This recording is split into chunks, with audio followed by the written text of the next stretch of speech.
Fala rapaziada, aqui é o Herbert Almeida e agora nós vamos começar a estudar responsabilidade civil do Estado. Esse é um assunto maravilhoso, tá? Porque ele é um assunto bem legal de estudar. É um assunto relativamente fácil. Professor, não é tão fácil assim. Claro, nada é muito fácil, mas é um assunto relativamente fácil, é um assunto que cai bastante, mas muito em prova. E como ele é curto, ele tem um custo-benefício muito bom. Quase todo concurso público vai ter uma questãozinha de responsabilidade civil. E até mesmo quando eles dão uma aprofundada um pouquinho maior, trazendo jurisprudência, até essa jurisprudência é meio previsível quando se trata de responsabilidade civil do Estado. Então, por isso, essa é aquela aula que você tem que usar nas suas revisões. Essa é aquela aula que você tem que dar mais atenção, justamente por se tratar de um assunto bem importante. Eu vou para o quadro para começar a falar com vocês sobre responsabilidade civil, e primeiro fazendo uma parte introdutória aqui, principalmente para você entender o que é responsabilidade civil. Professor, o seguinte, eu não faço ideia do que você quer dizer, do que você chama de responsabilidade civil, muito menos o que seria a responsabilidade civil do Estado em si. Eu vou começar com um exemplo do seu dia a dia, do seu cotidiano, tá?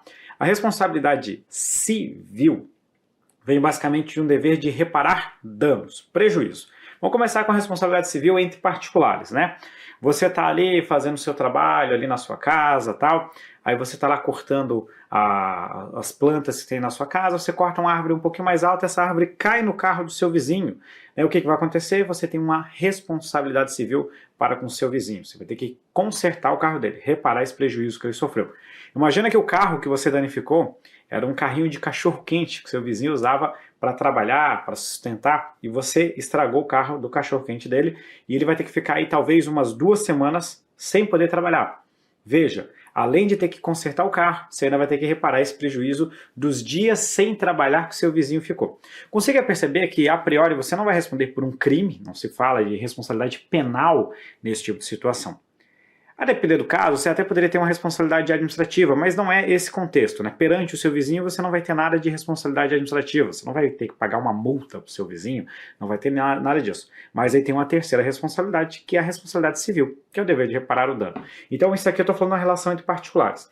Agora, vamos trocar a situação e vamos colocar um caso que você está dirigindo, você para no sinal de trânsito com o seu carro, tá ouvindo uma musiquinha lá, bem bom, aquele clima tranquilo, você tá com seus chakras alinhados, respirando e de repente, pum! Que isso? Aí um carro bateu no seu veículo. Danificou o seu carro. Aí quando você sai do carro para ver, o carro que bateu a sua retaguarda é o carro da prefeitura municipal. O motorista da prefeitura estava levando o prefeito para um evento oficial. Aí, meu Deus, danificamos o carro deste cidadão. Pois bem, agora eu estou tratando de uma relação em que existe o Estado de um lado e um particular do outro. Veja, era o carro da prefeitura, o motorista da prefeitura, levando o prefeito para um evento oficial. Nesse caso surge então a responsabilidade civil do Estado, porque o Estado vai ter que reparar, consertar o seu carro. E eu já adianto para vocês que, num primeiro momento, não vai ser o prefeito, não vai ser o motorista, vai ser o Estado. Estado, nesse caso, leia-se o município, né? A pessoa jurídica que vai reparar o seu prejuízo. Então agora você já sabe o que é a responsabilidade civil. É basicamente, então, um dever de reparar os prejuízos causados a terceiros.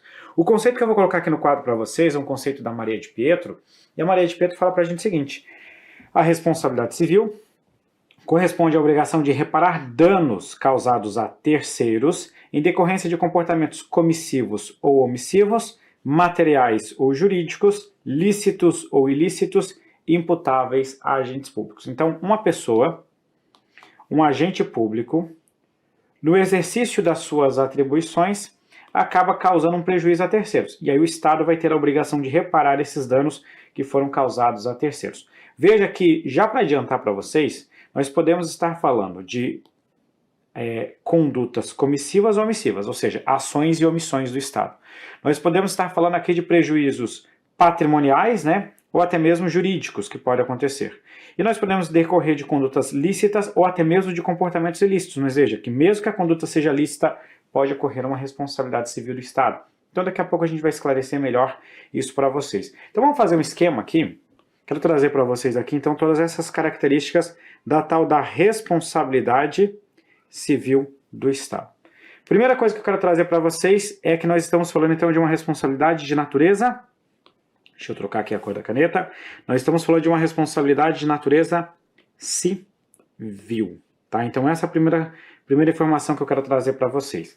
E quando eu falo de responsabilidade civil, essencialmente essa responsabilidade aqui consiste no dever de reparar danos. Quando eu falo de reparar danos, leia-se indenizar esses danos. Quase sempre, essa responsabilidade aqui vai acontecer por intermédio de money, né? Por isso que é uma responsabilidade civil. É claro que em alguns casos pode simplesmente chegar e reparar, né? Tipo, estragou o carro, vai lá e conserta o carro, não vai necessariamente pagar o dinheiro para a pessoa.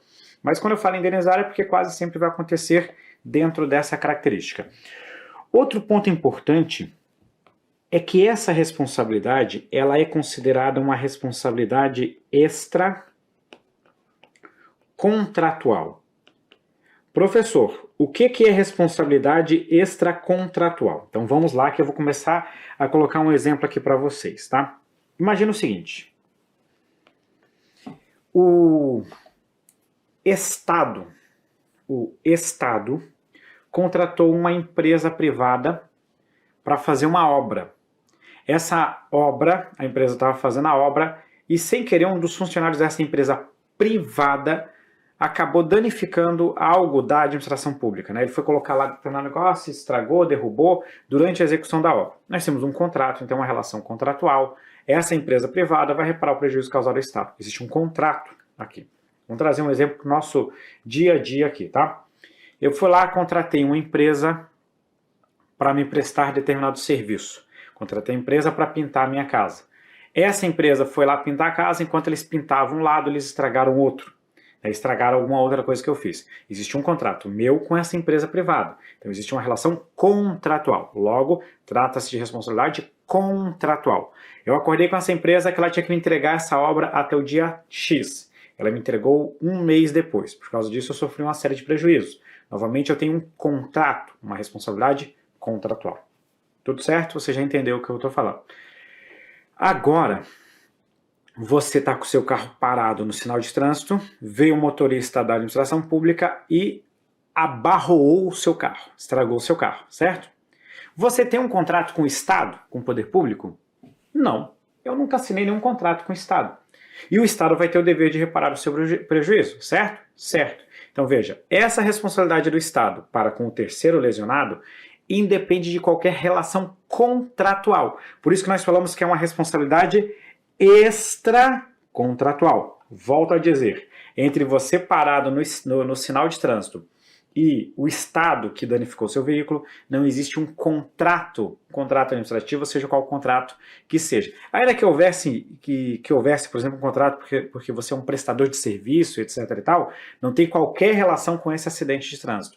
Por isso que a gente chama de responsabilidade extracontratual. Então pode aparecer na sua prova responsabilidade civil do Estado, pode aparecer responsabilidade civil extracontratual do Estado e pode aparecer responsabilidade extracontratual do Estado. Tudo é a mesma coisa. E tem mais um nome bonito, né? Qual que é o nome bonito aqui que às vezes a doutrina utiliza?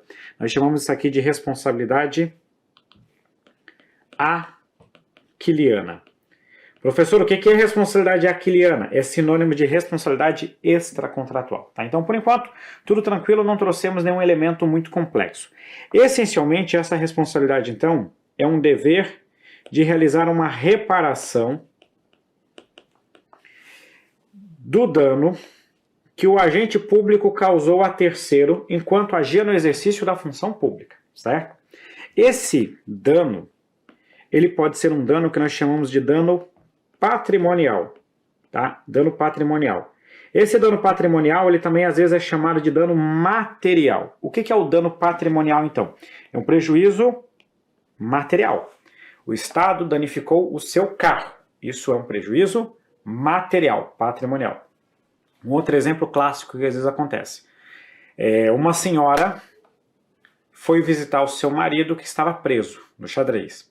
Chegou lá na hora de fazer a revista, ela chega em determinado local, não existe uma mulher para fazer a revista dela e não existe um local adequado para fazer essa revista. Mesmo assim, os agentes fizeram a revista nela. Então foi a revista feita por masculinos num local aberto.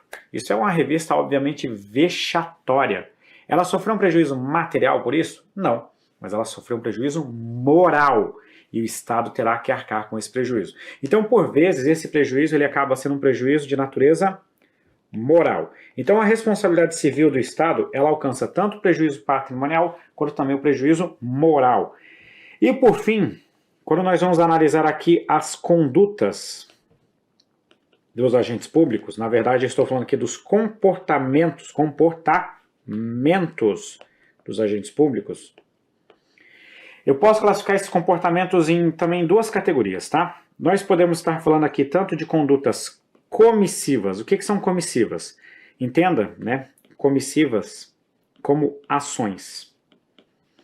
Então, o motorista estava dirigindo o veículo público quando atingiu o seu carro. Isso é uma conduta comissiva, é uma ação. Mas nós também podemos ter prejuízos por condutas omissivas do Estado. Eu fui lá, né, fiz uma importação de determinado produto. Esse produto é um produto perecível, tá? Esse produto é perecível. Esse produto chegou no porto e eu precisava fazer a liberação dessa carga, né? Aí teria que ter uma vistoria da Receita Federal, uma vistoria do Ministério da Agricultura e etc e tal. Na hora de fazer a vistoria, o agente público encarregado acabou não comparecendo ao local de forma inadequada e a minha mercadoria estragou. O Estado teve uma conduta omissiva, ele não fez o que tinha que fazer. Tinha que ter comparecido ao local e liberado o container. Não compareceu ao local, por causa disso a carga não foi liberada e estragou. Uma conduta, um comportamento omissivo do Estado, melhor dizendo, que acabou ensejando esse tipo de prejuízo, tá? Outro ponto importante, nós podemos estar diante de comportamentos ilícitos. Aqui é natural, né? Se o Estado está descumprindo a lei, comportamento ilícito, haverá responsabilidade civil do Estado. Basicamente, estou aplicando aqui o princípio da legalidade. Em virtude dessa ilicitude, o Estado terá que reparar o prejuízo. Mas nós também podemos ter aqui comportamentos, veja só, lícitos do Estado. Então, o Estado, mesmo agindo de forma correta, dentro da legalidade, pode ter que arcar com prejuízos a terceiros. Professor, isso é possível? É. Imagina uma pessoa que sofre um prejuízo em virtude de uma obra pública. A obra pública é lícita. Mas imagina que essa obra pública ela gere um prejuízo específico e desproporcional para determinada pessoa ou grupo de pessoas. Mesmo a ação do Estado sendo lícita, poderá existir responsabilidade civil do Estado. Então, por isso que o Estado pode responder por comportamentos lícitos ou ilícitos. Fechou? Aqui nós já trouxemos uma parte conceitual e eu já vou trazer uma questão de prova para a gente. A responsabilidade civil do Estado pressupõe, olha o que a questão coloca para a gente, pressupõe conjunta e necessariamente as implicações penais e administrativas decorrentes do dano. Aqui eu já vou aproveitar isso para concluir ou para trazer mais uma informação para vocês que trata da situação das responsabilidades que um agente público pode sofrer. O agente público ele pode ter a responsabilidade que nós chamamos de responsabilidade administrativa. Essa responsabilidade administrativa é aquela responsabilidade funcional prevista normalmente no Estatuto dos Servidores. Tipo lá na Lei 812 tem a advertência, a suspensão, demissão e etc. e tal. Isso é responsabilidade administrativa. O agente público, pelo exercício irregular das suas funções, pode sofrer uma responsabilidade penal. Aqui eu estou falando de prejuízo, de um crime ou uma contravenção penal. E ele também pode responder em virtude de um prejuízo causado ao Estado. É a responsabilidade civil, normalmente por esses prejuízos causados à fazenda pública ou então a terceiros. Então, responsabilidade administrativa, penal e civil. Quando nós estudamos essas responsabilidades, você aprende que elas são responsabilidades que são independentes e cumuláveis entre si. O que isso aqui quer dizer? Que você vai sofrer um processo disciplinar na via administrativa, uma ação penal, no âmbito penal, e algum tipo de responsabilidade civil. Pode ser, por exemplo, uma ação de improbidade ou outro instrumento. Então, são processos independentes, vão tramitar separados. Inclusive, podem gerar resultados diferentes, com algumas exceções. E caso você seja responsabilizado, essas responsabilidades são cumuláveis entre si. Então você pode sofrer uma penalidade na via administrativa, outra na via penal, outra responsabilidade civil, sem que uma impeça a aplicação da outra responsabilidade. Quer dizer, então, que você não vai ter essa história de conjunta necessariamente, porque, em regra, elas são independentes e cumuláveis entre si. Então eu posso ter só uma, posso ter outra, e assim sucessivamente. Então isso já mostra que esse quesito inicial aqui está errado, tá bom? Show de bola, tranquilinho nosso primeiro item. Vamos resolver a segunda questão. Ato antijurídico é aquele estritamente derivado de uma ilicitude, tá? Olha só, ato antijurídico é aquele ato que gera o prejuízo. Então o que é o ato antijurídico? Ato antijurídico é o ato que gera o tipo de prejuízo. E esse prejuízo aqui é um prejuízo que eu vou chamar de prejuízo indenizável. Porque existem alguns prejuízos, nós vamos ver adiante, que eles não são passíveis de indenização. Então, o ato antijurídico é o ato que gera um prejuízo indenizável. Tá? Tem que ficar claro para a gente que esse ato aqui ó, é diferente de uma ilicitude. É diferente de um ilícito. Então, ato antijurídico não é sinônimo de ato ilícito. Uma vez que quando nós falamos de responsabilidade civil do Estado, vamos puxar isso aqui, ó. Quando nós falamos de responsabilidade civil do Estado, nós já vimos que essa responsabilidade civil, ela pode decorrer de atos lícitos ou de atos ilícitos. Portanto, eu posso concluir, logo na resolução dessa questão aqui, que não necessariamente o ato antijurídico será uma ilicitude. Veja que ele fala estritamente de uma ilicitude do agente público. Eu vou trazer mais um exemplo para vocês, tá? Um policial, durante uma ronda, percebe que um bandido estava com uma arma apontada para a cabeça de uma pessoa. O policial para no local seguro e percebe que que esse bandido iria matar a pessoa. Ele estava declarado que iria matar aquela pessoa. O policial, então, agindo em legítima defesa de terceiro, realiza um disparo. Esse disparo atinge o bandido, salva a pessoa, só que ao mesmo tempo, um dos projéteis, vamos imaginar que ele deu 2 disparos, o segundo projétil atinge num carro de um terceiro, que nada tinha a ver com aquela relação, com aquela situação. Veja, o policial quis danificar aquele veículo? Não. O policial, vou dizer para vocês que ele agiu seguindo todos os protocolos, todas as regras de engajamento. Mas eu não sei se você já, alguma vez na sua vida, você já atirou. Atirar não é igual o filme do 007, que o pessoal aponta para qualquer canto e dá um tiro e acerta exatamente onde quer. Existe uma técnica, é um negócio relativamente difícil. Então, ele seguiu todos os protocolos, mas ainda assim danificou um carro de terceiros. O policial agiu de forma ilícita? Não. Pelo contrário, ele cumpriu as suas atribuições, ele cumpriu as regras de engajamento, ele fez tudo o que estava certo. Então a conduta do policial é lícita. Não obstante, haverá responsabilidade civil do Estado. O policial não vai responder, não vai ter uma responsabilidade penal, por exemplo, por isso, porque ele fez o que ele deveria fazer. Mas o Estado tem que reparar o prejuízo causado a terceiro. Então a gente pode ter comportamento lícito e ainda assim a responsabilidade civil do Estado. Consequentemente, nós podemos afirmar que essa questãozinha aqui ó, está errada, tá? Show de bola, vamos para a questão subsequente. A responsabilidade civil do Estado por atos comissivos abrange os danos morais e também materiais. Perfeito, né? Porque nós podemos ter danos pessoais, morais, né? Como também danos patrimoniais, danos materiais. Questão bem simples essa segunda aqui, e por isso nós já vamos marcá-la como correta. Show de bola, fechamos essa parte introdutória e agora eu vou chamar uma vinheta e já volto para falar com vocês sobre a evolução histórica da responsabilidade civil do Estado. Até breve.